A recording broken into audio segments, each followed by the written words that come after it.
Alrighty. So we are shifting from agency into employment. So the next two chapters will deal with employment, and this is the first employment chapter. All right. So we'll start with the central premise of employment, and that's employment is at will. All right. The lion's share, the vast majority of employment relationships are in fact at will. All right. The only employment relationships that would not be subject to employment at will are contract employees, right? And I guess most of you will be contract employees at some point in your career if you're not already.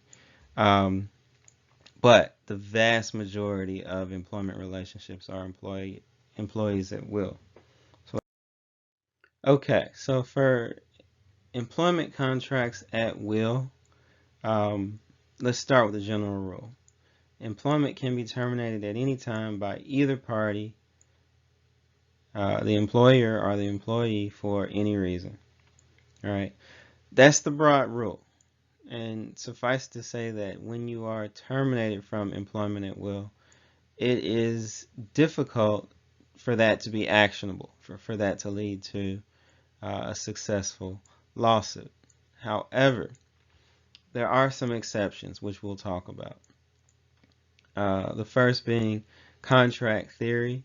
Now, this typically relates to the employee handbook or literature that the employees may be given, and it could also be based on statements made.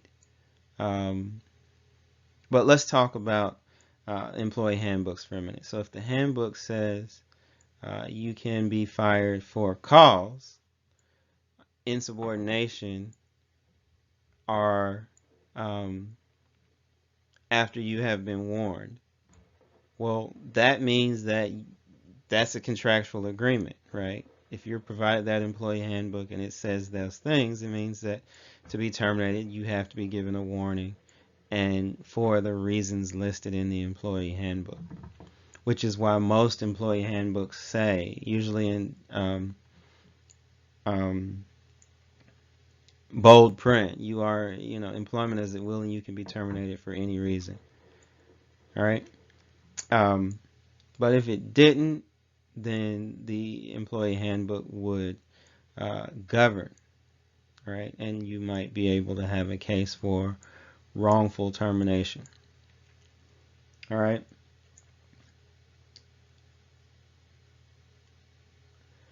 Actions. If an employee is asked to make a sacrifice for the employer with the implied um, benefit of continued employment or advancing employment, then that's an implied contract. So if I relocate at my own expense for my job, and with the relying on communications that I will, be employed into the foreseeable future or for a specified period of time, that's also an implied contract under contract theory, and so that's an example thereof. That scenario might also fall under tort theory.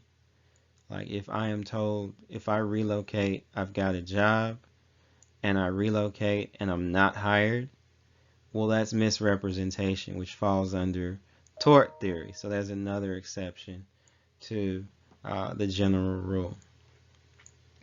Public policy. All right. So you can't be fired for whistleblowing. All right. You can't be fired for um, not coming to work because you have jury duty. All right. Those are public policy exceptions.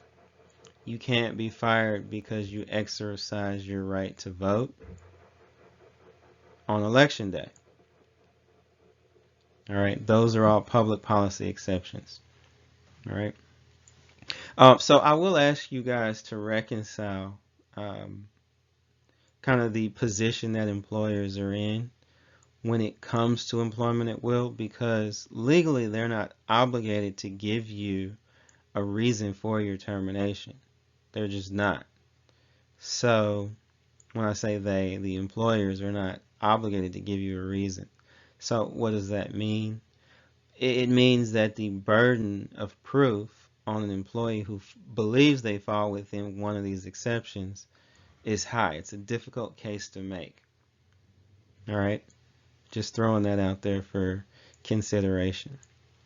We'll continue on federally protected classes.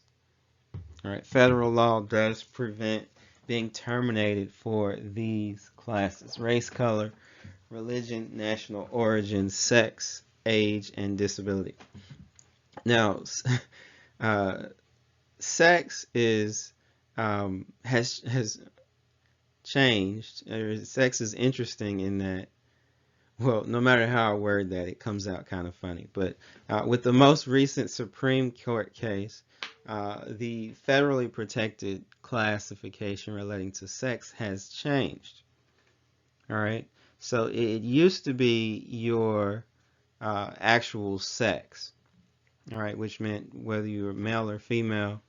Then that determination that happens at birth.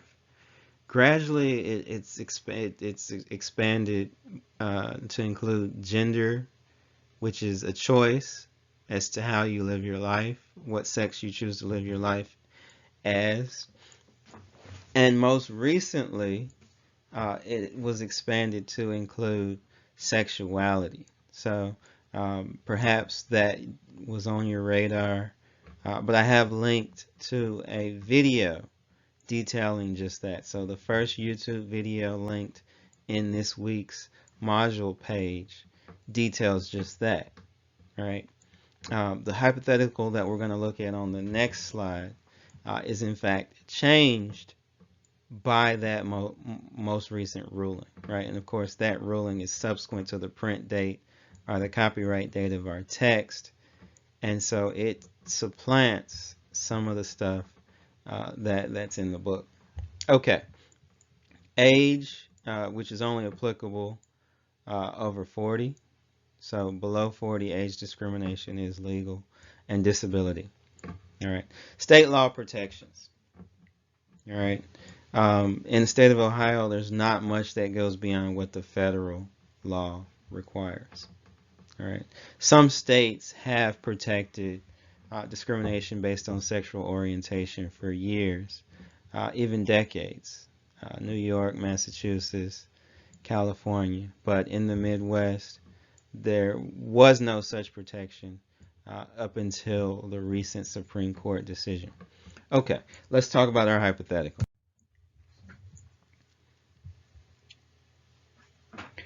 Jane, Jim, Samuel, and Rick are employees at will. Last week, the following happened. Jane's boss finds out she is gay. Jim wore a Hillary for President shirt on the weekend while not on duty. His boss saw him. Samuel did not work because he had jury duty. Rick has a bumper sticker on his pickup that states Trump for president. Jane, Jim, Samuel, and Rick are each fired for the reasons above. Applying common law, which individual has the best claim for wrongful discharge? All right.